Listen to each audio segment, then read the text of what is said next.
सुल्तान कहाँ हो मियाँ,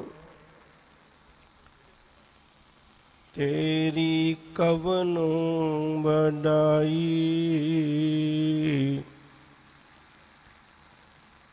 जो तू दीही सो कहाँ सो अम्मी,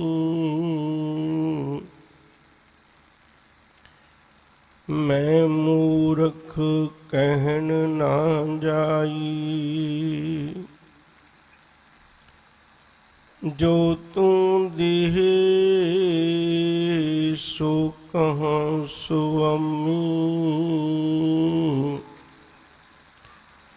मैं मूर्ख कहन ना जाई।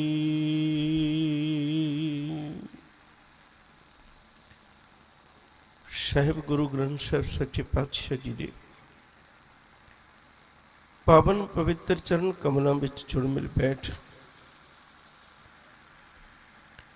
आत्मक आनंद मान रहे सत्संगी प्यारियों, सब तो पहला अदब सत्कार नाल गुरु फतेह की सांझ करिए। आखो जी वाहिगुरु जी का खालसा वाहिगुरु जी की फतेह। लवेरे समय तो आप जी गुरमत विचारां कीर्तन अते होर बुलारियां पासों हर जा सरवण करते आ रहे हो। समा बहुत सीमा विच है, मैं कुछ कोई बेनतियां करनियां ने ते आपां ध्यान दे के कोशिश करिए भी उन्हां दी सांझ पै सके। दुनिया में सब तो ज्यादा तशद्दद सहारन वाली दुख कट्टण वाली कौम जिहड़ी है शहीदियां पक्षों यहूदी कौम है। जदों उन्हां दी कौम दे उत्ते अत दा भयानक संकट आया तो उन्हां दे नुमाइंदियां ने उन्हां दे पैरोकारां ने बैठ के एक सलाह की ते गल की, कहन लगे भी कौम बहुत खतरे च है, किताबां चुक लो। ते कुछ एक लोगों ने इतराज भी किया भी कमाल है, कौम खतरे च होवे ते तुसी ये कहो भी किताबां चुक लो। ये ते कहना चाहिए भी कौम खतरे च हथियार चुक लो, पर यह कड़ी गल हुई भी कौम खतरे च किताबां चुक लो। वो कहन लगे हाँ जे तुसी अपनी कौम की दशा नूं सुधारना है तुसी किताबां चुक लो। और यकीन करके जाने हो यहूदी धर्म ने किताबां चुकियां। अज संसार के सब तो उच्ची चोटी के उत्ते यहूदी बैठे ने। सब तो ज्यादा साडे आम लोगों को पैसा भी नहीं, उन्हां कोल बैंक ने। दुनिया के समुचे संसार के सारे कंट्रोल नूं इस वेले यहूदी लई बैठे ने। किताब चुकी।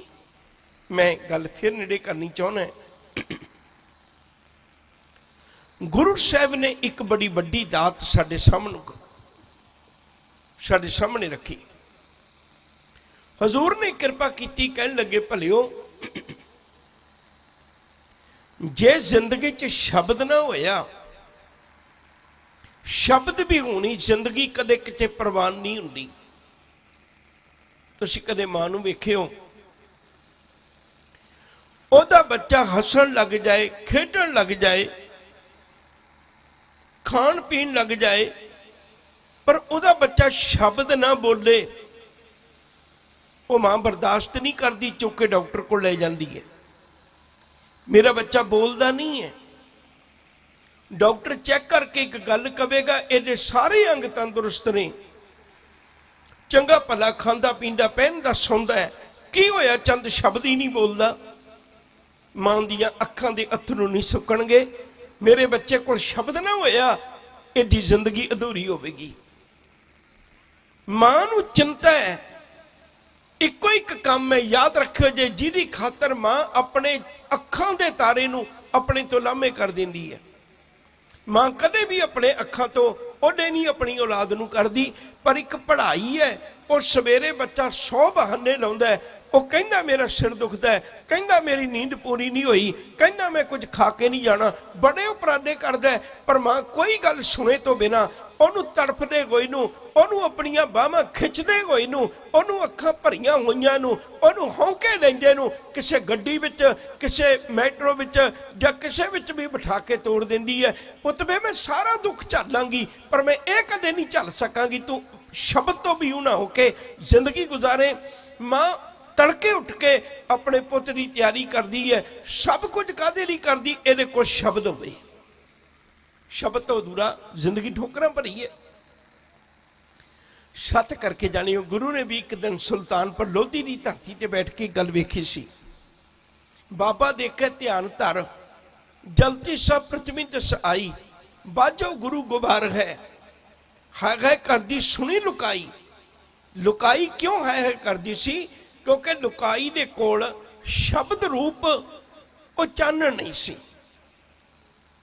गुरु तो बिना अंधघोर सी, गुरु तो बिना मनुख जिंदगी दे विच भटकना है। गुरु ने कृपा की, कहन लगे मैं तेनू शब्द देना चाहना है। उस तो पहला मैं खुद शब्द नू कमाया, तेरिया अखां दे सामने कमाया। गल नू पकड़ विच रखो। जे मैं बेनती करा, 4 बंदे समाज विच सियाणियां विच गिनती उन्हां दी, तुसीं कदे आप पढ़ के देख लिओ। नंबर 1 राजा, यह गल वक्री भी मगरों पाप कमाने वाला बन जाए, पर एक दिन बंदा सियाणा सोच के उन्होंने कुर्सी पर बिठाता है। दूजी गल, आम समाज विचों ब्राह्मण का दर्जा तो पहले ही विद्या का धनी होने करके उन्होंने उच्ची थां मिली हुई है। ते तीजा ख्याल करियो, जे कदे काजी मौलवी नहीं हुंदा, मौलवी हुंदा जिवें अपने गुरुद्वारा साहिब च ग्रंथी सिंह हुंदे ने। काजी हुंदा जिहड़ा फैसले सुणाउंदा है। राज दरबार दे विच बड़े उच्ची पदवी ते हुंदा है। काजी की पदवी उदों भी वड्डी है। हुण काजी भी किड्डा सियाणा हो गया। मौलवी जिहड़ा नमाज पढ़वाउंदा है, मौलवी जिहड़ा लोकां दे निकाह पढ़दा है, दुख सुखां विच जांदा है, उहनूं मौलवी कहंदे ने। काजी उहनूं कहंदे ने जिहड़ा उत्ते बैठा फैसले कर रहा है। जदों भाई गुरदास जी ने जिक्र किया काजी होए रिश्वती, उत्थे मौलवी का जिक्र नहीं है। जिथे मौलवी का जिक्र है उत्थे काजी का जिक्र नहीं। कबीर मुल्ला मुनारे क्या चढ़े, क्योंकि तू नमाज देना, नमाज पढ़दा है ते बांग देना, ये मौलवी का काम है। काजी का काम नमाज पढ़ना, काजी का काम उस मसीत में कोई सेवा निभाना नहीं है। काजी का काम राज दरबार में बैठ के फैसले करना है। उच्चा उदा सी। राजा भी सियाणा, ब्राह्मण भी सियाणा, काजी भी सियाणा, जोगी भी सियाणा। ये चारे बंदे समाज दे सियाणे, जिन्हां ने चारे पक्षां तो समाज नूं शंगारना सी। और चारे बंदे ज्ञान लेके, बिलवता लेके ते मनुख नूं इंसान बनाउण दी बजाय शैतान बना रहे सन। गुरु साहब ने किड्डी वड्डी किरपा की, चारे बंदियां नूं मिले, चारे बंदियां नूं मिले।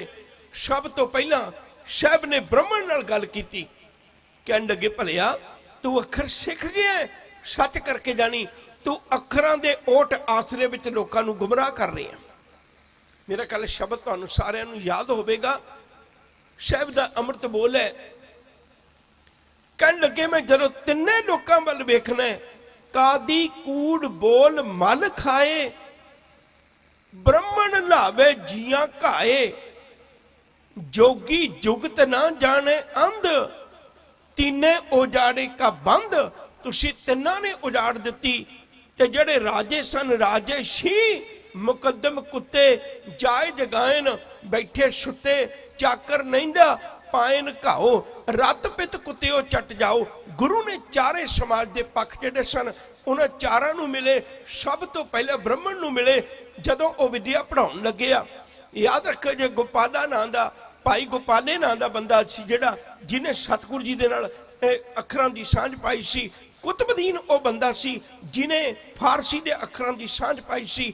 ਯਾਦ ਰੱਖੋ ਜੇ ਪਾਂਦੇ ਨੇ ਜਦੋਂ ਉਹਨਾਂ ਨੇ ਪੜਾਇਆ, ਹਜ਼ੂਰ ਨੇ ਇੱਕ ਸ਼ਬਦ ਆਖੇ, ਕਹਿਣ ਲੱਗੇ ਅਲਫ ਬੇ ਹਮਕੋ ਲਿਖ ਦੀਨਾ, ਮੈਨੇ ਅਲਫ ਨਹੀਂ ਤੁਮ ਚੀਨਾ। ਕਵੀ ਸੰਤੋਖ ਸਿੰਘ ਦੇ ਬੋਲ ਨੇ, ਤੂੰ ਮੈਨੂੰ ਤਾਂ ਅੱਖਰਾਂ ਦਾ ਗਿਆਨ ਦੇਣ ਲੱਗ ਪਿਆ, ਤੈਨੂੰ ਖੁਦ ਨੂੰ ਅੱਖਰਾਂ ਦਾ ਗਿਆਨ ਨਹੀਂ ਹੈ। ਕਹਿਣ ਲੱਗੇ ਮੈਨੂੰ ਕਿਉਂ ਨਹੀਂ ਗਿਆਨ? ਮੈਨੂੰ ਗਿਆਨ ਹੈ। ਸਾਹਿਬ ਕਹਿਣ ਲੱਗੇ ਅੱਖਰ ਕਾਹਦੇ ਲਈ ਸਿੱਖੀ ਦੇ ਨੇ? ਕਹਿਣ ਲੱਗੇ ਸਿੱਖੀ ਦਾ ਮੈਂ ਜ਼ਿੰਦਗੀ 'ਚ ਕੀ ਕਮਾਉਣਾ ਕੀ ਗਵਾਉਣਾ, ਰੋਜ਼ ਘਾਟੇ ਵਾਧੇ ਦੀਆਂ ਗੱਲਾਂ ਸਿੱਖਣੀਆਂ। ਹਜ਼ੂਰ ਕਹਿਣ ਲੱਗੇ ਪੰਡਤ ਜੀ ਜੇ ਘਾਟੇ ਵਾਧੇ ਦੀਆਂ ਗੱਲਾਂ ਸਿਖਾਉਣ ਦੀ ਵਿਦਿਆ ਪੜਾਉਂਦੇ ਹੋ, ਮੈਂ ਤੁਹਾਨੂੰ ਪੁੱਛਣਾ ਤੁਸੀਂ ਕਦੇ ਆਪਣੀ ਜ਼ਿੰਦਗੀ ਦੇ ਘਾਟੇ ਵਾਧੇ ਦੀ ਗੱਲ ਕੀਤੀ ਹੈ? ਆਪਣੇ ਦਾਮਨ ਵਿੱਚ, ਆਪਣੀ ਝੋਲੀ ਵਿੱਚ ਨਜ਼ਰ ਮਾਰ ਕੇ ਦੇਖ, ਤੇਰੇ ਕੋਲ ਰੱਬ ਦੇ ਘਰ ਲਿਜਾਣ ਵਾਸਤੇ ਕੋਈ ਦਾਤ ਹੈ?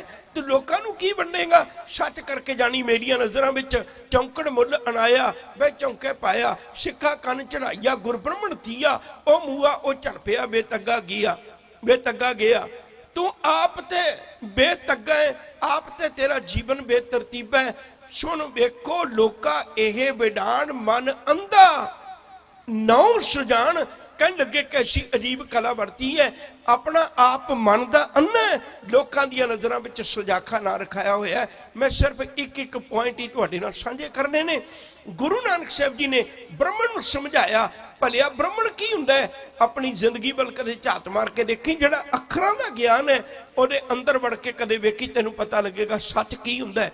ਕਾਜੀ ਨੂੰ ਸਮਝਾਇਆ ਤੇ ਸਤਿਗੁਰਾਂ ਨੇ ਜੋਗੀ ਨੂੰ ਸਮਝਾਇਆ, ਸਤਿਗੁਰਾਂ ਨੇ ਬਾਬਰ ਵਰਗੇ ਰਾਜੇ ਨੂੰ ਸਮਝਾਇਆ, ਵਿਦਿਆ ਦੀ ਦਾਤ ਦਿੱਤੀ, ਸਭ ਨੂੰ ਗੁਰੂ ਸ਼ਬਦ ਨਾਲ ਜੋੜ ਕੇ ਇੱਕ ਸੱਚਾ ਚਾਨਣ ਦਿੱਤਾ। ਤੇ ਸਭ ਤੋਂ ਵੱਡੀ ਗੱਲ ਉਸ ਵੇਲੇ ਬੇਬੇ ਨਾਨਕੀ ਨੂੰ ਨਾਲ ਲੈ ਕੇ ਇੱਕ ਗੱਲ ਸਪਸ਼ਟ ਕਰ ਦਿੱਤੀ, ਭਲੀਏ ਅੱਜ ਤੱਕ ਲੋਕਾਂ ਨੇ ਇਸਤਰੀ ਨੂੰ ਪਿੱਛੇ ਰੱਖਿਆ, ਮੈਂ ਇਸਤਰੀ ਨੂੰ ਇੰਨਾ ਅੱਗੇ ਕਰ ਦੇਣਾ ਚਾਹੁੰਦਾ ਕਿਉਂਕਿ ਇਹਦੇ ਵਿੱਚੋਂ ਸਮਾਜ ਦੀ ਸਿਰਜਣਾ ਹੈ। ਜਿਹੜੀ ਗੱਲ ਮੈਂ ਹੁਣ ਤੁਹਾਡੇ ਨਾਲ ਸਾਂਝੀ ਕਰਨੀ ਚਾਹੁੰਦਾ, ਉਹ ਹੱਥ ਜੋੜ ਬੇਨਤੀ ਕਰਾਂ, ਜਿੰਨਾ ਚਿਰ ਸਮਾਜ ਦੀ ਸਿਰਜਣਾ ਕਰਨ ਵਾਲੀ ਦੀ ਆਪਣੀ ਹਾਲਤ ਚੰਗੀ ਨਹੀਂ ਹੋਵੇਗੀ, ਉਹਨਾਂ ਚਿਰ ਸਮਾਜ ਦੀ ਸਿਰਜਣਾ ਨਹੀਂ ਕਰ ਸਕੇਗੀ। ਮਨੁੱਖ ਜਦੋਂ ਪਹਿਲੇ ਅੱਖਰ ਸਿੱਖਦਾ ਉਹ ਮਾਂ ਦੇ ਗੋਡੇ ਕੋਲੋਂ ਸਿੱਖਦਾ। ਜੇ ਮਾਂ ਦਾ ਆਪਣਾ ਗਿਆਨ ਅਧੂਰਾ ਹੋਵੇਗਾ, ਮਾਂ ਕਿਸੇ ਭਰਮ ਵਿੱਚ ਹੋਵੇਗੀ, ਤਾਂ ਯਾਦ ਰੱਖਿਓ ਉਹ ਆਪਣੇ ਬੱਚੇ ਨੂੰ ਕਿਸੇ ਭਰਮ ਵਿੱਚ ਪਾ ਦੇਵੇਗੀ। ਮੈਂ ਬੇਨਤੀ ਕਰਨੀ ਚਾਹੁੰਦਾ, ਕਿਤੇ ਮਾਂ ਨੇ ਅੱਖਰ ਪੜ੍ਹੇ ਹੁੰਦੇ, ਕਿਤੇ ਮਾਂ ਨੇ ਸਾਹਿਬਜ਼ਾਦਿਆਂ ਦਾ ਜੀਵਨ ਪੜ੍ਹਿਆ ਹੁੰਦਾ, ਕਿਤੇ ਮਾਂ ਨੇ ਸੱਚ ਦੀ ਗੱਲ ਪੜ੍ਹੀ ਹੁੰਦੀ, ਕਿਤੇ ਮਾਂ ਨੇ ਗੁਰੂ ਹਰਕ੍ਰਿਸ਼ਨ ਸਾਹਿਬ ਜੀ ਦਾ ਜੀਵਨ ਪੜ੍ਹਿਆ ਹੁੰਦਾ, ਮਾਂ ਨੂੰ ਪਤਾ ਹੁੰਦਾ ਮੈਂ ਆਪਣੇ ਪੁੱਤ ਨੂੰ ਕੀ ਸਿਖਾਉਣਾ।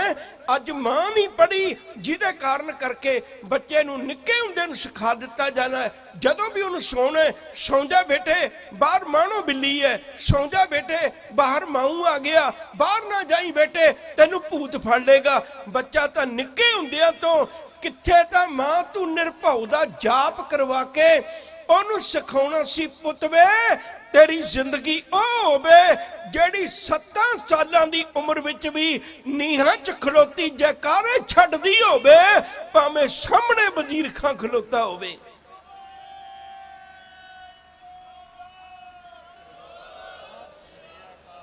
ਕਿੱਥੇ ਤਾਂ ਮਾਂ ਨੇ ਸਿਖਾਉਣਾ ਸੀ, ਪੁੱਤ ਵੇ ਤੇਰਾ ਜੀਵਨ ਹੋਵੇ ਗੁਰੂ ਹਰਕ੍ਰਿਸ਼ਨ ਸਾਹਿਬ ਸੱਚੇ ਪਾਤਸ਼ਾਹ ਜੀ ਮਹਾਰਾਜ ਵਰਗਾ, ਜਿਹੜੀ 5.5 ਸਾਲ ਦੀ ਉਮਰ ਵਿੱਚ ਗੁਰੂ ਦੀ ਪਦਵੀ ਤੇ ਸੁਸ਼ੋਭਿਤ ਹੋ ਜਾਂਦਾ। ਤੇਰਾ ਬਚਪਨ ਮੈਂ ਘੜਨਾ ਹੈ। ਜੇ ਕਿਤੇ ਮਾਂ ਨੇ ਪੜ੍ਹਿਆ ਹੁੰਦਾ, ਖੁਦ ਕੋਈ 12 ਸਾਲ ਦਾ ਬੱਚਾ ਬਾਬਾ ਬੁੱਢਾ ਬਣ ਜਾਂਦਾ, ਮਾਂ ਨੇ ਕਿਤੇ ਉਹ ਗਾਥਾਵਾਂ ਸੁਣਾਈਆਂ ਹੁੰਦੀਆਂ, ਮਾਂ ਨੇ ਕਿਤੇ ਉਹ ਬਾਬਾ ਦੀਪ ਸਿੰਘ ਦਾ ਜੀਵਨ ਸੁਣਾਇਆ ਹੁੰਦਾ, ਮਾਂ ਨੇ ਕਿਤੇ ਭਾਈ ਲਛਮਣ ਸਿੰਘ ਵਰਗਿਆਂ ਦਾ ਜੀਵਨ ਸੁਣਾਇਆ ਹੁੰਦਾ, ਤਾਂ ਸੱਚ ਕਰਕੇ ਜਾਣਿਓ ਸਾਡੇ ਬਚਪਨ ਦੀ ਨੀਂਹ ਐਡੀ ਕਮਜ਼ੋਰ ਨਹੀਂ ਸੀ ਹੋਣੀ, ਸਾਡੇ ਬਚਪਨ ਦੀ ਨੀਂਹ ਪੱਕੀ ਹੋਣੀ ਸੀ। ਤੁਸੀਂ ਕਦੇ ਵੀ ਦੇਖਿਓ ਜੇ ਜਿਹੜੇ ਪਹਿਲੇ ਅੱਖਰ ਨੇ, ਆਪਾਂ ਕਹਿੰਦੇ ਮਾਤ ਭਾਸ਼ਾ, ਮਾਂ ਜੇ ਤੇਰੇ ਕੋਲ ਹੀ ਗੁਰਮਤਿ ਦੀ ਭਾਸ਼ਾ ਨਾ ਹੋਈ ਤੇ ਕੱਲ ਬੱਚਾ ਕੀ ਸਿੱਖੇਗਾ? ਬੱਚਾ ਤੇ ਮਾਤ ਭਾਸ਼ਾ ਪਹਿਲੇ ਅੱਖਰ ਹੀ ਮਾਂ ਕੋਲੋਂ ਸਿੱਖਦਾ। ਗੁਰੂ ਨੇ ਇਸੇ ਲਈ ਕਿਰਪਾ ਕਰ ਦਿੱਤੀ, ਕਹਿਣ ਲੱਗੇ ਭਲੀਏ ਬੇਬੇ ਨਾਨਕੀ ਮੈਂ ਤੈਨੂੰ ਸਿਖਾਉਣਾ ਚਾਹੁੰਦਾ, ਧਰਮ ਦੇ ਬਰਾਬਰ ਰੱਖਣਾ ਚਾਹੁੰਦਾ। ਜਿਹੜੀ ਗੁਰੂ ਨਾਨਕ ਸਾਹਿਬ ਨੇ ਗੁਰਬਾਣੀ ਗਾਈ ਉਹਦੇ ਵਿੱਚੋਂ ਬੇਬੇ ਨਾਨਕੀ ਨੇ ਰਬਾਬ ਖਰੀਦ ਕੇ ਦਿੱਤੀ ਸੀ ਭੈਰੋਂ ਆਣੇ ਦੇ ਇੱਕ ਉੱਚ ਦਰਜੇ ਦੇ ਭਾਈ ਫਰੰਦੇ ਕਾਰੀਗਰ ਕੋਲੋਂ। ਉਹ ਜਿਹੜੇ ਪਹਿਲੀ ਵਾਰੀ ਪੈਸੇ ਲਾਏ ਸੀ ਰਬਾਬ ਖਰੀਦਣ ਤੇ ਉਹ ਬੇਬੇ ਨਾਨਕੀ ਦੇ ਪੱਲਿਓਂ ਲੱਗੇ ਸਨ, ਤਾਂ ਕਿ ਲੋਕਾਂ ਨੂੰ ਪਤਾ ਲੱਗੇ ਸਾਡੇ ਘਰ ਵਿੱਚ ਇਸਤਰੀ ਦਾ ਵੀ ਇੱਕ ਬਹੁਤ ਵੱਡਾ ਸਨਮਾਨ ਹੈ। ਮੇਰੇ ਕੋਲ ਵਕਤ ਥੋੜਾ ਹੈ, ਮੈਂ ਗੱਲਾਂ ਤੁਹਾਡੇ ਨਾਲ ਕਈ ਸਾਂਝੀਆਂ ਕਰਨੀਆਂ ਨੇ। ਉਸ ਤੋਂ ਬਾਅਦ ਵਿੱਚ ਵਕਤ ਆਇਆ ਧੰਨ ਮਾਤਾ ਖੀਵੀ ਜੀ ਦਾ 2 ਡਿਊਟੀਆਂ ਪੱਕੀਆਂ ਕਰਕੇ ਨਿਭਾਈਆਂ, ਕਦੇ 2 ਤਸਵੀਰਾਂ ਵੇਖਿਓ ਜੇ। ਮੈਂ ਬੇਨਤੀ ਕਰਨੀ ਚਾਹੁੰਦਾ ਆਪਣੇ ਧੀਆਂ ਬੱਚੀਆਂ ਨੂੰ, ਦੋਵੇਂ ਪੱਖ ਤੁਹਾਡੇ ਕਮਜ਼ੋਰ ਨਹੀਂ ਹੋਣੇ ਚਾਹੀਦੇ। ਕਈ ਵਾਰੀ ਕਮਜ਼ੋਰ ਹੋ ਜਾਂਦੇ ਨੇ। ਅਸੀਂ ਗੁਰਦੁਆਰਾ ਸਾਹਿਬ ਤਾਂ ਸੁਖਮਨੀ ਸਾਹਿਬ ਦਾ ਪਾਠ ਕਰਨੇ ਆ 2-2 ਵਾਰੀ, ਪਰ ਘਰ ਵਿੱਚ ਸੱਸ ਤੇ ਸਹੁਰਾ ਜਾਂ ਬੱਚੇ ਤੜਫਦੇ ਨੇ, ਉਹਨਾਂ ਨੂੰ ਵਕਤ ਨਾਲ ਰੋਟੀ ਨਹੀਂ ਮਿਲਦੀ। ਦੋਵੇਂ ਗੱਲਾਂ ਬਰਾਬਰ ਕਰਨੀਆਂ ਨੇ। ਜੇ ਗੁਰਦੁਆਰਾ ਸਾਹਿਬ ਦੀ ਧਾਰਮਿਕ ਡਿਊਟੀ ਕਰ ਰਹੇ ਹੋ, ਸੇਵਾ ਨਿਭਾ ਰਹੇ ਹੋ, ਤਾਂ ਘਰ ਵਿੱਚ ਵੀ ਖਿਆਲ ਰੱਖਣਾ ਮੇਰੇ ਘਰ 'ਚ ਕੋਈ ਕਮਜ਼ੋਰੀ ਨਾ ਆ ਜਾਏ। ਮੈਂ ਬੇਨਤੀ ਕਰਨ ਲੱਗਾ ਸਾਂ, ਮਾਤਾ ਖੀਵੀ ਨੇ ਦੋਵੇਂ ਪੱਖ ਨਿਭਾਏ ਨੇ।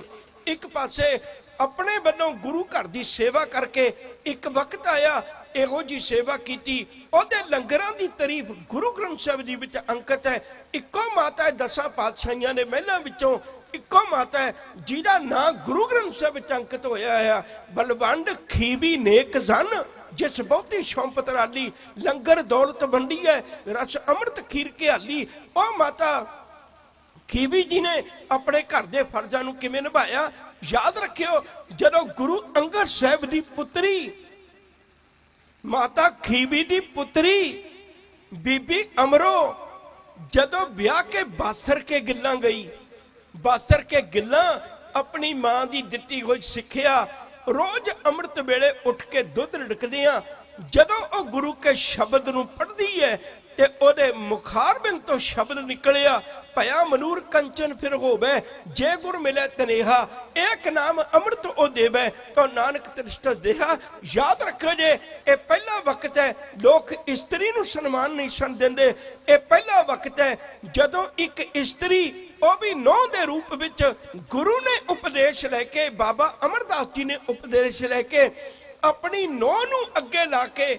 ਯਾਦ ਰੱਖਿਓ, ਸਮਾਜ ਵਿੱਚ ਬੰਦਾ ਧੀ ਨੂੰ ਅੱਗੇ ਨਹੀਂ ਤੁਰਨ ਦਿੰਦਾ। ਤੁਸੀਂ ਅੱਜ ਵੀ ਦੇਖਿਓ ਆਪਣੇ ਪਿੱਛੇ ਤੋੜਦੇ ਨੇ। ਅੱਜ ਬਚਨ ਆਖਿਆ, ਕਹਿਣ ਲੱਗੇ ਧੀਏ ਤੇਰੇ ਕੋਲ ਗੁਰਬਾਣੀ ਹੈ, ਧੀਏ ਤੇਰੇ ਕੋਲ ਗੁਰੂ ਦਾ ਗਿਆਨ ਹੈ, ਧੀਏ ਮੇਰੀ ਉਮਰ 62 ਸਾਲ ਹੋ ਗਈ, ਧੀਏ ਮੇਰਾ ਦਾੜਾ ਚਿੱਟਾ ਹੋ ਗਿਆ, ਧੀਏ ਮੇਰੇ ਕੇਸ ਚਿੱਟੇ ਹੋ ਗਏ, ਪਰ ਮੈਂ ਅਮਰੂ ਨਿਥਾਵੇਂ ਦਾ ਨਿਥਾਵਾਂ ਰਹਿ ਗਿਆ। ਤੂੰ ਬੱਚੀਏ ਅਮਰੋ ਹੋ ਕੇ ਵੀ ਅਮਰ ਬਣ ਗਈ। ਅੱਜ ਮੈਨੂੰ ਲੈ ਚੱਲ, ਤੂੰ ਅੱਗੇ ਲੱਗ, ਅੱਜ ਮੈਂ ਤੇਰੇ ਪਿੱਛੇ ਪਿੱਛੇ ਤੁਰ ਕੇ ਜਾਵਾਂਗਾ। ਗੁਰੂ ਚਰਨਾਂ ਵਿੱਚ ਗਏ। ਇਹ ਪਹਿਲਾ ਵਕਤ ਸੀ ਜਦੋਂ ਇਸਤਰੀ ਤੋਂ ਕਿਸੇ ਪੁਰਖ ਨੇ ਉਪਦੇਸ਼ ਲਿਆ। ਇਹ ਪਹਿਲਾ ਵਕਤ ਸੀ ਜਦੋਂ ਨੂੰਹ ਕੋਲੋਂ ਕਿਸੇ ਸਹੁਰੇ ਨੇ ਗਿਆਨ ਲਿਆ। ਇਹ ਪਹਿਲਾ ਵਕਤ ਸੀ ਜਦੋਂ ਧੀ ਅੱਗੇ ਤੁਰੀ ਹੈ ਤੇ ਪਿਤਾ ਪਿੱਛੇ ਤੁਰ ਕੇ ਗੁਰੂ ਦੇ ਘਰ ਵਿੱਚ ਆ ਕੇ ਸੇਵਾ ਕਰਕੇ ਤੇ ਉਹਨੇ ਉੱਚ ਮੁਕਾਮ ਦਰਜੇ ਨੂੰ ਹਾਸਲ ਕੀਤਾ। ਤੇ ਫਿਰ ਯਾਦ ਰੱਖਿਓ ਜੇ, ਮੈਂ ਬੇਨਤੀ ਕਰਾਂ, ਇਸਤਰੀ ਨੂੰ ਕਿੰਨਾ ਵੱਡਾ ਉੱਚਾ ਦਰਜਾ ਦਿੱਤਾ ਗੁਰੂ ਘਰ ਨੇ ਸਿਖਾਇਆ। ਜਦੋਂ ਬੀਬੀ ਭਾਨੀ ਦੀ ਸ਼ਾਦੀ ਹੋਈ, ਯਾਦ ਰੱਖਿਓ ਜੇ, ਬੀਬੀ ਭਾਨੀ ਦੀ ਸ਼ਾਦੀ ਹੋਈ, ਜਿਹੜਾ ਗੁਰੂ ਅਮਰਦਾਸ ਤਖਤ ਤੇ ਬੈਠਾ ਹੋਵੇ, ਜਿਹਦੇ ਦਰਬਾਰ ਵਿੱਚ ਰਾਜੇ ਮਹਾਰਾਜੇ ਵੀ ਆ ਕੇ ਝੁਕਦੇ ਹੋਵਣ, ਉਹਦੀ ਧੀ ਦੀ ਸ਼ਾਦੀ ਕਿਹਦੇ ਨਾਲ ਹੋਣ ਲੱਗੀ ਹੈ?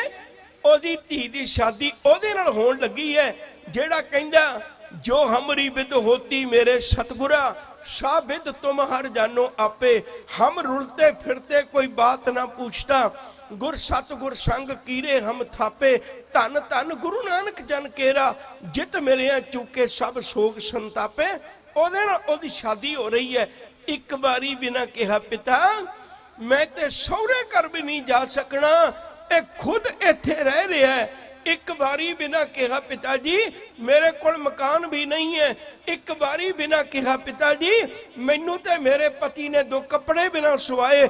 ਇੱਕ ਵਾਰੀ ਬਿਨਾਂ ਕਿਹਾ, ਪਿਤਾ ਜੀ ਮੈਨੂੰ ਤੇ ਕੋਈ ਗਹਿਣਾ ਬਿਨਾਂ ਮਿਲਿਆ। ਇੱਕ ਵਾਰੀ ਬਿਨਾਂ ਕਿਹਾ, ਪਿਤਾ ਜੀ ਮੈਨੂੰ ਉਹਦੇ ਨਾਲ ਡਰਾਉਣ ਲੱਗੇ ਹੋ ਜਿਹੜਾ ਖੁਦ ਲੰਗਰ ਵਿੱਚ ਪ੍ਰਸ਼ਾਦੇ ਛਕਦਾ। ਉਹਨੇ ਇੱਕ ਗੱਲ ਭਲੀ ਕਰਕੇ ਮੰਨ ਲਈ। ਬੀਬੀ ਭਾਨੀ ਨੇ, ਧੰਨ ਗੁਰੂ ਅਮਰਦਾਸ ਸਾਹਿਬ ਸੱਚੇ ਪਾਤਸ਼ਾਹ, ਜਿਹਦੇ ਲੜ ਤੂੰ ਲਾਏਗਾ, ਮੇਰੀਆਂ ਨਜ਼ਰਾਂ ਧੋਖਾ ਖਾ ਸਕਦੀਆਂ ਨੇ ਪਰ ਤੇਰੀ ਨਜ਼ਰ ਧੋਖਾ ਨਹੀਂ ਖਾ ਸਕਦੀ। ਕੱਲ ਉਹ ਚਮਕਦਾ ਸਿਤਾਰਾ ਹੋਵੇਗਾ। ਅੱਜ ਵੇਖ ਕੋਈ ਗੁਰੂ ਅਮਰਦਾਸ ਜੀ ਦਾ ਸਹੇੜਿਆ ਹੋਇਆ अपना जवाई ਉਹ ਕਿੱਡੇ ਮੁਕਾਮ ਤੇ ਬੈਠਾ ਦੇਖ ਬੀਬੀ ਭਾਨੀ ਦੀ ਕੁਰਬਾਨੀ ਉਹਦੇ ਮਗਰ ਇਤਿਹਾਸ ਕਿਵੇਂ ਤੁਰਦਾ। ਇੱਕ ਲਮੇਰੀ ਗਾਥਾ ਹੈ, ਮੈਂ ਬੇਨਤੀ ਕਰਨੀ ਚਾਹੁੰਦਾ ਗੁਰੂ ਸਾਹਿਬ ਨੇ ਕਿਰਪਾ ਕਰਕੇ ਇਸਤਰੀ ਜਾਤੀ ਨੂੰ ਵਿਦਿਆ ਦੀ ਦਾਤ ਦੇ ਕੇ ਇੱਕ ਗੱਲ ਸਪਸ਼ਟ ਕਰ ਦਿੱਤੀ ਸੀ, ਧੀਏ ਤੇਰੀ ਬੁੱਕਲ ਵਿੱਚੋਂ ਧਰਮ ਨੇ ਅਗਲੇਰੇ ਕਦਮ ਪੁੱਟਣੇ ਨੇ। ਮੈਂ ਚਾਹੁੰਦਾ ਕਿਸੇ ਗੱਲ ਦੀ ਕੋਈ ਕਮਜ਼ੋਰੀ ਨਾ ਰਹਿ ਜਾਏ, ਤੇਰੇ ਕੋਲ ਧਰਮ ਦੀ ਬਾਤ ਹੋਵੇ, तेरा खुद का जीवन चंगा होवे, तू खुद समाज नूं सिरजणा वाली होवे। ते अज तक लोकां ने तेरे मुख दीयां गल्लां तां बड़ियां कीतियां ने, पर मैं अज पहला वक्त है जदों तेरी कुख नूं सलाम करन लगा, सो क्यों मंदा आखीए जित जम्मे राजान। गुरु साहब ने कृपा करके इस्त्री नूं समाज विच दर्जा बराबर दा दे दिता। लमेरा पंध है, बीबी भानी एक ओ इस्त्री है ਜਿਹੜੀ ਗੁਰੂ ਦੀ ਪੁੱਤਰੀ ਹੈ, ਗੁਰੂ ਦੀ ਪਤਨੀ ਹੈ, ਗੁਰੂ ਦੀ ਮਾਂ ਹੈ ਗੁਰੂ ਅਰਜਨ ਪਾਤਸ਼ਾਹ ਦੀ, ਗੁਰੂ ਦੀ ਦਾਦੀ ਹੈ ਗੁਰੂ ਹਰਗੋਬਿੰਦ ਸਾਹਿਬ ਦੀ, ਗੁਰੂ ਦੀ ਪੜਦਾਦੀ ਹੈ ਗੁਰੂ ਤੇਗ ਬਹਾਦਰ ਸਾਹਿਬ ਦੀ, ਗੁਰੂ ਦੀ ਨਕੜ ਪੜਦਾਦੀ ਹੈ ਗੁਰੂ ਗੋਬਿੰਦ ਸਿੰਘ ਸਾਹਿਬ ਸੱਚੇ ਪਾਤਸ਼ਾਹ ਦੀ। ਇਤਿਹਾਸ ਪਰਿਕਰਮਾ ਕਰਦਾ ਬੀਬੀ ਭਾਨੀ ਦੇ ਦੁਆਲੇ। ਉਹਦੀਆਂ ਗੱਲਾਂ ਕੌਣ ਮਿਟਾ ਸਕਦਾ ਜਦੋਂ ਬੀਬੀ ਭਾਨੀ ਤੋਂ ਬਾਅਦ ਯਾਦ ਰੱਖੋ ਜੇ ਧੰਨ ਗੁਰੂ ਅਰਜਨ ਪਾਤਸ਼ਾਹ ਜੀ ਮਹਾਰਾਜ ਦੇ ਘਰ ਸਤਿਕਾਰਯੋਗ ਮਾਤਾ ਗੰਗਾ ਜੀ ਆਏ। ਗੰਗਾ ਜੀ ਦੀ ਕੁਰਬਾਨੀ ਦੇਖੋ, ਅਸੀਂ ਬਾਕੀ ਗੱਲਾਂ ਤੇ ਬੜੀਆਂ ਪ੍ਰਗਟ ਕਰ ਦਿੱਤੀਆਂ, ਪਰ ਸੱਚ ਹਕੀਕਤ ਦੀ ਗੱਲ ਨੂੰ ਲੁਕੋ ਗਏ ਆ। ਬੀਬੀ ਭਾਨੀ ਜੀ ਦੇ ਕੋਲ ਗੁਰੂ ਕੇ ਸਿੱਖ ਆਏ, ਧੰਨ ਗੁਰੂ ਮਾਤਾ ਗੰਗਾ ਜੀ ਕੋਲ ਗੁਰੂ ਕੇ ਸਿੱਖ ਆਏ, ਮੈਨੂੰ ਮਾਫ ਕਰਿਓ। उन्होंने आके बेनती की, सतगुरु जी कृपा करो जे धन गुरु हरगोबिंद साहब जी ग्वालियर के किले विच बंद ने, ते असीं गुरु दे दर्शन किवें करिए। माता गंगा ने बचन आखे सन, आराधन करो श्री हर मंदिर, जागत जोत गुरु की अंदर, उतवे कदे डोली ना। जे मां ने सिक्ख्या दिती, सिख उदों भी शरीरक तौर पर गुरु हरगोबिंद साहब जी ग्वालियर के किले विच ने, पर गुरु शब्द रूपी हरमंदर साहब के अंदर दरबार साहब के अंदर गुरु प्रकाशमान है, ते माता गंगा ने उहदे नाल जोड़ दिता सी। मैं फिर बेनती करा, उस तो बाद करे जीवन पढ़िए गुरु हरगोबिंद साहब सच्चे पातशाह जी महाराज का। उन्होंने घर विच किड्डी वड्डी महान दात है। एडी गल कह दी जदों कश्मीर के इलाके च गए, इधर भी एक गुजरात पिंड का नाम है, याद रखो जे जदों गुजरात का जिक्र आउंदा शाहदौले दा, ਉਹ ਵਾਲੀ ਗੁਜਰਾਤ ਨਹੀਂ ਹੈ ਮੋਦੀ ਵਾਲੀ, ਇਹ ਦੂਜੀ ਗੁਜਰਾਤ ਹੈ, ਇਹ ਗੁਜਰਾਤ ਪਿੰਡ ਦਾ ਨਾਂ ਹੈ। ਉੱਥੇ ਗੁਜਰਾਤ ਵਿੱਚ ਸ਼ਾਹਦੌਲਾ ਰਹਿੰਦਾ ਸੀ। ਉਹਨੇ ਗੁਰੂ ਹਰਗੋਬਿੰਦ ਸਾਹਿਬ ਨੂੰ ਵੇਖ ਕੇ ਆਖਿਆ, ਕਹਿਣ ਲੱਗੇ ਕਾਹਦੀ ਫਕੀਰੀ ਹੈ, ਤੁਸੀਂ ਆਪਣੇ ਮਹਿਲਾਂ ਨਾਲ ਲਈ ਫਿਰਦੇ ਹੋ, ਬੱਚਿਆਂ ਨਾਲ ਲਈ ਫਿਰਦੇ ਹੋ, ਧਨ ਦੌਲਤ ਕੋਲ ਹੈ ਤੁਹਾਡੇ। ਹਜ਼ੂਰ ਨੇ ਇੱਕ ਬਚਨ ਆਖਿਆ ਸੀ, ਮੇਰਾ ਖਿਆਲ ਹੈ ਸ਼ਾਇਦ ਧਰਮ ਦੀ ਦੁਨੀਆ ਵਿੱਚੋਂ एडा वड्डा अदब सत्कार स्त्री नूं होर किसी ने नहीं दिता। साहिबा आख्या सी, कहन लगे साडे घर विच दौलत गुजरान है, उत्थे लिखिया ते पुत्र है, पर मैं अज इहनूं औलाद कहना हुंदा। औलाद निशान है, याद रखो जे पुत्र एक निशानी है, औलाद एक निशानी है। ते साडे घर विच इस्त्री ईमान है। इस्त्री जिहड़ी है ना, वो धर्म नूं बचाउण वाली है, धर्म नूं बर्बाद करने वाली नहीं है। इसलिए साडे घर विच ते इस्त्री का मुकाम बड़ा वड्डा है। सतवें पातशाह का कदे जीवन पढ़िए, बहुत घट ये गल प्रचारी जाती है। सतवें पातशाह की खुद की अपनी धी बीबी रूप कौर, कौर शब्द बहुत पुराना है, बीबी रूप कौर। और बीबी रूप कौर याद रखो जे जदों कीरतपुर साहब रहिंदे सी, उन्हें एक पक्षी एक रुमाल कढ़ के साहिब के चरणों में भेटा किया सी। ते एक अमृतमई बाणी की पोथी जिहड़ी 1993 विचों साडे कोल गवाची है, 1993 तक उस सिख कौम दे कोल पोथी रही, ते बड़ी कमाल की पोथी सी वो अमृतमई बाणी की। बीबी रूप कौर ने लिख के गुरु हरराय साहब जी अपने पिता जी नूं भेटा कीती सी। गुरु हरकृष्ण साहब जी का जीवन पढ़िए तो पता लगता है जदों पंजोखरा साहब की धरती उत्ते उस पंडित लाल चंद ने एक इतराज किया सी, भाई इत्थे गीता उचारण वालियां नूं ते कृष्ण जी कहा जाता है, ते तुसीं एक पौने 8 साल की उम्र होवे तुहाडी ते तुहाडा नाम गुरु हरकृष्ण साहब होवे, यह किवें हो सकदा है? गुरु हरकृष्ण साहब जी ने बचन आख्या सी, कहन लगे सजना ये चो एक भी अखर मेरा नहीं है, मैं अपने आप नहीं रखिया, एक भी अखर मेरा नहीं है।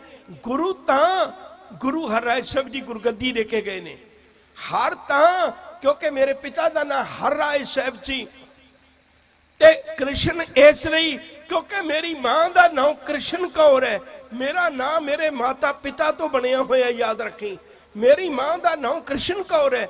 साडे घर में स्त्री का बड़ा सम्मान है, किते कोई भुल ना जाए, ये ना कवे इन्हें गुरु हरकृष्ण साहब जी ने शादी नहीं करवाई, मैं किसी स्त्री के मत्थे नहीं लगना, मैं सारी जिंदगी अपनी मां के नाम नूं नाल ला के रखांगा ताकि लोगों ने मना पिछों भुलेखा निकल जाए। हरकृष्ण साहब तां क्योंकि गुरु घर दे सिख मैनू अदब साहब कहंदे ने, जदों गुरु तेग बहादुर साहब की बारी आई, ओ सिखा पढ़ ओए मां गुजरी का इतिहास, तैनू पता लगे साडे घर च स्त्री का की सन्मान हुंदा है। मां गुजरी ने 11 साल की उम्र है जदों अपने पति नूं जंग के मैदान में लड़दियां वेखिया, किड्डे सबरां दे कुट भरे होणगे उस मां ने, जिहदे घर में 33 साल, याद रखो जे मैं फिर बेनती करनी चाहना, 1621 विच गुरु तेग बहादुर साहब जी का प्रकाश होया, 1633 विच उन्हां दी शादी हुई है। मेरा ख्याल है हर गुरु का सिख ये गल सौखी जी समझ सकता है। 1633 विच शादी हुई, 1666 विच गुरु गोबिंद सिंह सच्चे पातशाह का प्रकाश हुंदा है। 33 साल बीत गए शादी हुई नूं, 33 साल। ओ मां गुजरी ने एक दिन भी गुरु हरगोबिंद साहब नूं उलामा न दिता। ओ दुनिया दे घर रोशन करन वालिया, दुनिया दे घर औलादां बख्शण वालिया, तेरी खुद दी नौ दे घर औलाद नहीं है, एक बारी भी बचन ना आखिया। सबरां दे कुट भर के बाबे बकाले दी धरती उत्ते रहिंदे प्रचार करदे आ। 33 साल बीत गए, जदों पुत्र दा जन्म होया, इहो जी कौन मां हो सकती है जिहदे घर एडी लमेरी उम्र मगरों करीब माता जी की उम्र 43 साल के नेड़े है, माता की उम्र 43 साल के नेड़े है, 45 साल के नेड़े गुरु तेग बहादुर साहब की उम्र है, जिहदे घर 33 साल मगरों शादी तो बाद विच औलाद पैदा हुई होवे। उहदा बाप गुरु तेग बहादुर साहब 3 साल अपने बच्चे का मूँह ना वेखे, 3 साल गुरु तेग बहादुर साहब ने अपने बच्चे का मुख ना जे वेखिया। 3 साल मां गुजरी ने अपने पुत नूं पालिया, पाल के जे आए भी गुरु तेग बहादुर साहब सिर्फ 2 महीने रह के वापस आनंदपुर साहब आ गए। फिर उस तो बाद लमेरे समय तो बाद गुरु गोबिंद सिंह जी आनंदपुर साहब की धरती ते आए। जदों आए फिर गुरु तेग बहादुर साहब जी तिलक जंजू दे राखे बन के आप चले गए। उन्होंने उस वेले भी जदों गुरु गोबिंद सिंह जी ने आनंदपुर साहब दियां चोटियां उत्ते नगारियां नूं चोटां लाइयां, तां मां गुजरी ने एक दिन बिना कहा, पुत वे तू बड़े चिरां मगरों मैनू लभा है, ते जे इन्ने चिरां बाद लभा है, तेरा बाप ते शहादत दा जाम पी गया, ते उसे राजे दे सामने तू उच्ची नगारे ना बजावे, तेरी उम्र छोटी है। मां ने एक दिन भी अपने पुत नूं ना डराया। पढ़ कदे मां गुजरी दा इतिहास, तैनू पता लगे औलाद नूं किवें पालना है, औलाद की की जिम्मेवारी हुंदी है। जदों गुरु गोबिंद सिंह सच्चे पातशाह ने आनंदपुर साहब की धरती के उत्ते अडोलता वाला जीवन गुजारिया, उन्हें एक आखिरकार बचन किया। जदों आनंदपुर साहब नूं छड्डिया, कहण लगे मां जथे तां होर भी ने, ਸਿੰਘਾਂ ਵਿੱਚ जथे होर भी ने, सियाने सियाने जोधे ने, बड़े अकलां वाले दाने लोग ने, पर मैं अपने पुत्रां दी बाह मां तैनू पकड़ाउण लगा है। क्यों? क्योंकि इन्हां विचों एडी ताकत नहीं है किसे विच जिड्डी मां तेरे कोल ताकत है। माता जीतां चढ़ाई कर गए, तू साहबजादा फतेह सिंह नूं पाल लिया, इनू पालिया भी तू है, अज इनू संभाली भी तू, बड़े लोग होणगे मेरे कोल, पर मैं याद रखी ਜਿਹੜੀ अपने बच्चे नूं ਇਹੋ ਜਿਹੀ सिक्ख्या दे सकती है, ਉਹਦਾ पुत गुरु तेग बहादुर साहब ਦੀਆਂ नज़रां ਵਿੱਚ कबूल हो जाए और एडा कबूल हो जाए ते ਉਹ अपने पुत्र नूं ਇਹੋ ਜਿਹੀ सिक्ख्या देवे। ਉਹਦਾ पुत पौने 9 साल ਦੀ उम्र ਵਿੱਚ सिख जगत दे विचों गुरु नानक साहब तो शुरू हुई सिक्खी 10वें पातशाह तक जदों पहुंची, किड्डी जिम्मेवारी वाली बात होगी।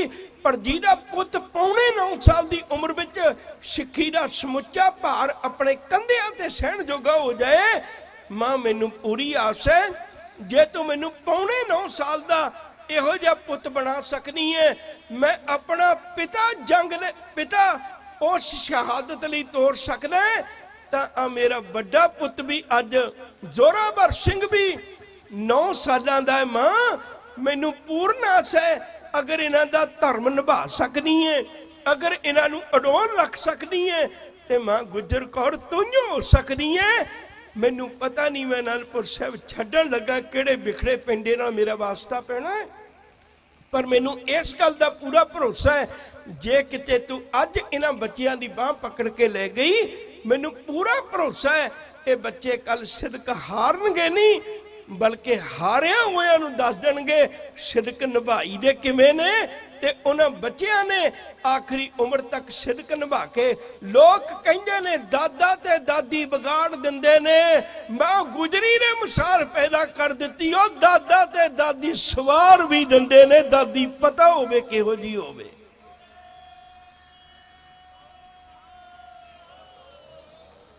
मैं सिर्फ बेनती कर रहा तुहाडे चरणों में हाथ जोड़ के, इस्त्री नूं अज तक विद्या तो भी होनी रखिया गया। एक गुरु घर है जिन्हें इस्त्री का सन्मान एडा वड्डा कर दिता।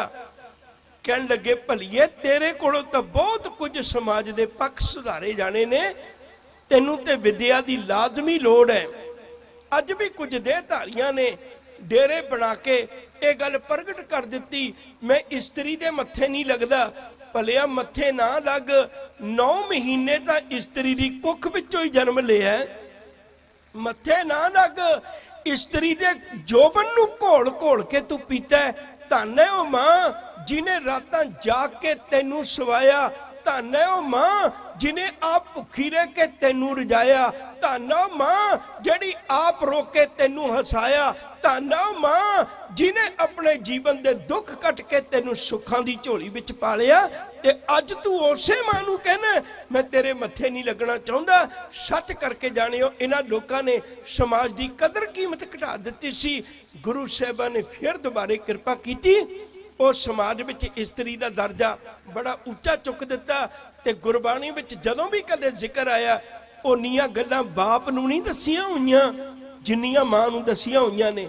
आनंद भया मेरी माए सतगुरु में पाया, माई चरण गुर मीठे, माई में धन पायो हर नाम, उता माता की असीस, निमक न बिसरो तुमको हर हर, सदा भजो जगदीश। जिधर झात मारोगे बहुता जिक्र मां दा आ जाएगा, क्योंकि मां दे लई बड़ी बड़ी कुर्बानी है। किते मां सियाणी हो जाए समाज का बहुता पक्ष सिरजिया जा सकता है।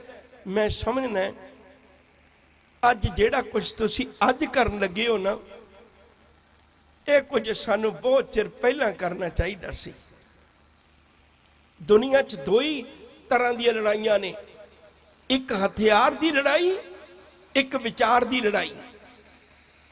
जदों हथियारों की लड़ाई सी उदों असीं जितदे रहे, नहीं हारे। साडे कोल हरी सिंह नलूए वर्गा ही कल्ला कल्ला ही किहो जिहा हुंदा सी जिहड़ा सैकड़े पठाणां नूं अगे ला के भजा लैंदा सी। साडे कोल कल्ला कल्ला योधा ही हो जिहा सी बाबा दीप सिंह वर्गे जिहड़े जाना तलियां ते रख के ज़ालिमां नूं सबक सिखा जांदे सन। साडे कोल बड़े योधे सन, पर उदों हथियारां दी लड़ाई सी। अज असीं मार खा गए, क्योंकि अज लड़ाई हथियारां दी नहीं है, अज लड़ाई विचारां दी है। आ पिंडां दे पिंड साई बन रहे ने, ये असी विचार की गल तो पछड़ गए। असी नहीं सोचिया सानू विचार दे नाल भी जुड़ना चाहिए। मैं फिर दोबारे शब्द दोहरा दियां, या तो दुनिया सुखी बसती है किरपान नाल, या दुनिया सुखी बसती है कलम दे नाल। जिन्हां किरपानां बाहियां हुंदियां ने उन्हां नूं संभालण वास्ते कलमां भी जरूरी हुंदियां ने। असीं किरपानां ते चलाउंदे रह गए, असीं हथियार ते चलाउंदे रह गए, पर असीं विचार पक्षों खत्म हो गए, असीं कलम दे पक्षों खत्म हो गए। जिहड़े सिख दा सवेर विचार तो शुरू हुंदी होवे, अमृत वेला सच नौ वडियाई विचार करमी आवे कपड़ा नदरी मोख द्वार। जेड़े सिख दी शाम विचार ते पैंदी होवे, थाल विच तिन वस्तु पईओ सत संतोख विचारो। जेड़े गुरु दी गल भी विचार नाल कीती जा सकदी होवे, सतगुर नूं सब को देखदा जेता जगत संसार डिठै मुक्त ना होवई। जिटर शब्द ना करे विचार, ओही सिख विचार तो सखना बना दिता जावे। ਉਹਨੂੰ ਵਿਚਾਰ ਦੀ ਥਾਂ ਦੇ ਉੱਤੇ ਕਿਸੇ ਚਾਰ ਸਾਧੜਿਆਂ ਦੀਆਂ ਫੋਟੋਆਂ ਦੇ ਕੇ ਉਹਨੂੰ ਮੂਰਤੀ ਦਾ ਪੁਜਾਰੀ ਬਣਾ ਦਿੱਤਾ ਗਿਆ ਹੋਵੇ, ਉਹ ਗੁਰੂ ਕੇ ਸਿੱਖ ਨਾਲ ਧੋਖਾ ਹੋ ਗਿਆ। ਤੁਸੀਂ ਅੱਜ ਵੀ ਜਾਗੇ ਹੋ, ਮੁਬਾਰਕ ਭਾਵੇਂ ਸਮਾਂ ਥੋੜਾ ਲੰਘ ਗਿਆ, ਪਰ ਤੁਸੀਂ ਅੱਜ ਵੀ ਜਾਗ ਜਾਓ ਤੇ ਕਿਤੇ ਅੱਜ ਵੀ ਜਾਗ ਕੇ ਵਿਚਾਰ ਦਾ ਪੱਲਾ ਪਕੜ ਲਓ। ਮੈਨੂੰ ਪੂਰਨ ਆਸ ਹੈ ਜਿਵੇਂ ਮੈਂ ਯਹੂਦੀ ਧਰਮ ਤੋਂ ਗੱਲ ਸ਼ੁਰੂ ਕੀਤੀ ਸੀ, ਉੱਥੇ ਹੀ ਸਮਾਪਤੀ ਕਰਨ ਲੱਗਾ। ਅੱਜ ਵੀ दुनिया च इको एक भाषा है, 200 भाषावां ने ਜਿਹੜੀਆਂ मर रही ने ਜਾਂ मर गईयां ने। बड़ी ध्यान विच पकड़ विच रखियो जी गल। दुनिया च 200 भाषावां ने ਜਿਹੜੀਆਂ मर रही ने ਜਾਂ मर गईयां ने, उन्हां विचों इको एक भाषा है यहूदी भाषा, ਜਿਹੜੀ मर के जिउंदी होई है। ਉਹਦਾ इको एक इतिहास है, क्योंकि उन्हां लोकां ने अपने घरां विचों भाषा नहीं सी छड्डी। अज भी लोड़ है सानू। मैं बीबियां नूं अपणियां धीआं बच्चियां नूं बेनती करांगा, एक ऊड़ा ते एक जूड़ा ਇਹ ਸੰਭਾਲਣ ਦੀ ਤੁਹਾਡੀ ਜ਼ਿੰਮੇਵਾਰੀ ਹੈ। ਜਿੱਦਣ ਤੁਸੀਂ ਊੜਾ ਤੇ ਜੂੜਾ ਦੋਵੇਂ ਚੀਜ਼ਾਂ ਸੰਭਾਲ ਲਈਆਂ ਤਾਂ ਯਾਦ ਰੱਖਿਓ, ਸਿੱਖੀ ਦੇ ਦਰਵਾਜ਼ੇ ਬੰਦ ਕਰਨ ਵਾਲਿਆਂ ਦੇ ਤਾਂ ਦਰਵਾਜ਼ੇ ਬੰਦ ਹੋ ਜਾਣਗੇ, ਪਰ ਸਿੱਖੀ ਦੇ ਦਰਵਾਜ਼ੇ ਸਦਾ ਹੀ ਖੋਲ ਕੇ ਦੁਨੀਆ ਨੂੰ ਆਪਣੇ ਵੱਲੋਂ ਜੀ ਆਇਆਂ ਕਹਿੰਦੇ ਰਹਿਣਗੇ।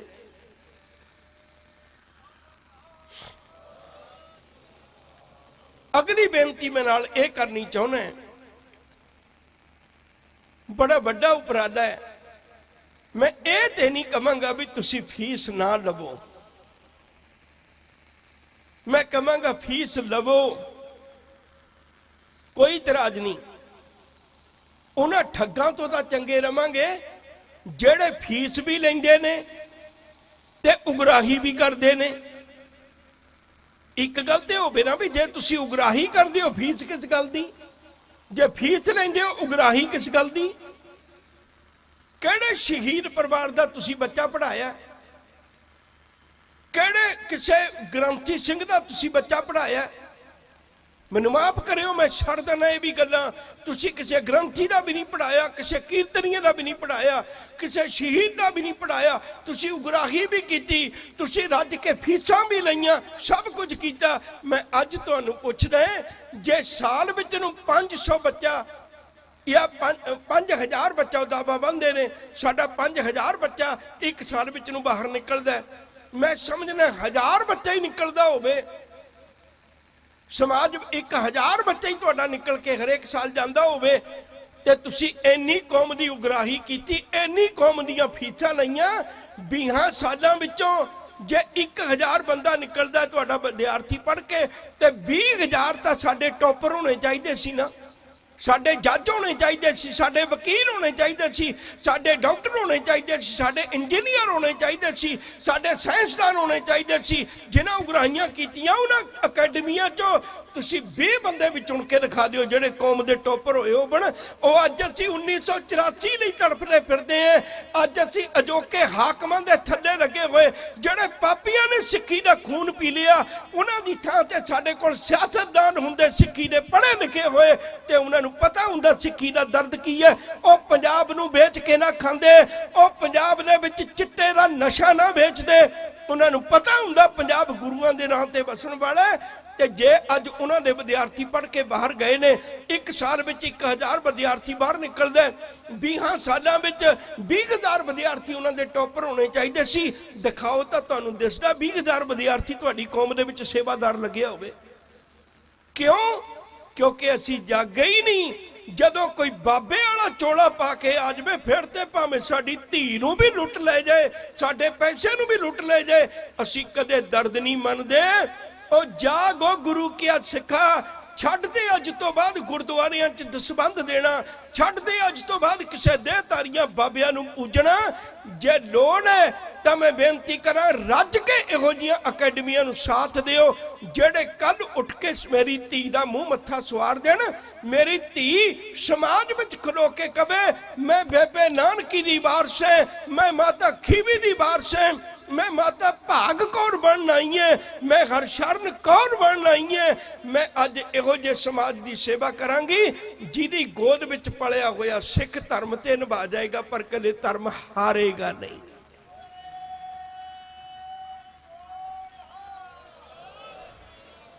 सतगुरु कृपा करे, मेरी अरदास है दिलों इहो जिहियां संस्थावां उगड़ के सामने आउण। सरदार परमजीत सिंह होरां नूं बेनती करन लगा, तुसीं ये ना सोचो भी मैं जमीन दिती है, देनी औखी जमीन नहीं। सजणों, जिथे गुरु नानक साहब ने पशु भी चारे सन, लोकी उहनूं भी क्यारा साहब कहण लग पे। आउण वालियां सदियां तुहाडे नाम नूं याद रखणगीਆਂ। गुरमुख प्यारे भाई अनंतवीर सिंह जी, तुहानूं भी मैं एक गल कह के ਚੱਲਿਆ। मैनू पता नहीं इन्हों किदां दी लगे, पर तुहानूं मैं कह के चलिया, इन्हां दा बाणा भी पूर्ण सिखां वाला है। पर तुसीं किते मत्था टेक टेक के इन्हां नूं भी बाबे ना बना दिओ जे, क्योंकि जदों चस्का पै जाए ना मत्था टेकाउण दा, फिर टेकना बड़ा औखा हो जाता है। ये लोग जिहड़े साध लेना है अकाल तख्त साहिब ते क्यों नहीं जाते? इसे लिए नहीं जाते पखंडी लोग, क्योंकि उन्होंने मत्था टकाउण दी आदत है, टेकण किवें? जदों मत्था टकाउण दा चस्का पै जाए उदों टेकना बड़ा औखा हो जाता है। ये तुसीं संभालिओ जे, अपने बच्चों नूं सिक्ख्या दिओ, फतेह बुलाइए गज के, ताकि साडे जीवन विचों ये अणख ते गैरत उस तरह मौजूद रहे। मैं अरदास करना सारियां दी ਜਿਹੜੇ पंथ की सेवा में लगे हुए ने, ते आने वाला समा चंगा होवे कि असी गुरु घर की सेवा कर सकीए। मेरा बहुत ही प्यारा बच्चा बड़ियां कुर्बानियां दे के, बड़े निजी स्वार्थां नूं छड्ड के ज्ञानी बलदेव सिंह जी बडाला वो कौम की सेवा में लगे हुए ने। उन्होंने भी तुहाडे नाल सांझ पाउणी, जिउं जिउं प्रबंधक तुहानूं जाणू करवाउणगे। मेरे वल्लों होईआं भुल्लां दी खिमा।